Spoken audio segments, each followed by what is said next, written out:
Good evening বন্ধুরা, আজকে আমি বানাবো রায়তা।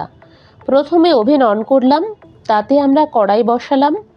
কড়াইটা গরম হলে তাতে দিলাম হাফ টেবিল চামচ জিরে, 10 থেকে 12টা গোলমরিচ আর 2টো গোটা শুকনো লঙ্কা। এগুলো ভালোভাবে ড্রাই রোস্ট হয়ে গেলে আমরা গুঁড়ো করে নিলাম। এরপর একটা বাটি নিলাম, তাতে আমরা ঢাললাম 200 গ্রাম টক দই, দিলাম 2টো মাঝারি সাইজের পেঁয়াজ কুচি ও 2টো কাঁচা লঙ্কা কুচি। এরপরে অ্যাড করলাম ড্রাই রোস্ট করা মশলাটা। তারপর দিলাম 1 টেবিল চামচ চিনি,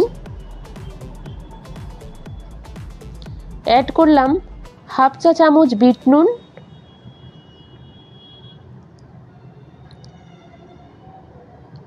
আর অ্যাড করলাম হাফ কাপ জল।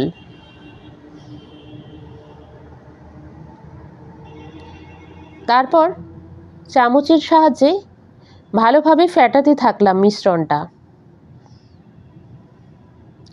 সুন্দরভাবে ফেটাতে ফেটাতে একসময় বানানো হয়ে যাবে টক ঝাল মিষ্টি সুস্বাদু সুন্দর রায়তা। আপনারা দেখতে থাকুন বন্ধুরা, রায়তা বানানো হচ্ছে। রায়তা বানানো হয়ে গেলে ওপর থেকে টমেটো স্লাইড দিয়ে আমরা গার্নিশিং করে নেব। ব্যাস, বানানো হয়ে গেল সুস্বাদু সুন্দর সুদৃশ্য রায়তা। এরপর বিরিয়ানি ও রায়তা দিয়ে বানানো হলো আমার ডিনার। আমার তো এটা দেখে প্রচণ্ড খিদে পেয়ে গেছে।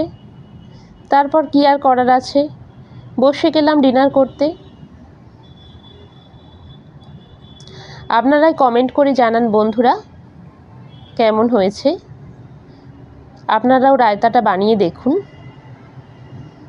আপনাদের কমেন্ট আমার কাছে খুবই গুরুত্বপূর্ণ।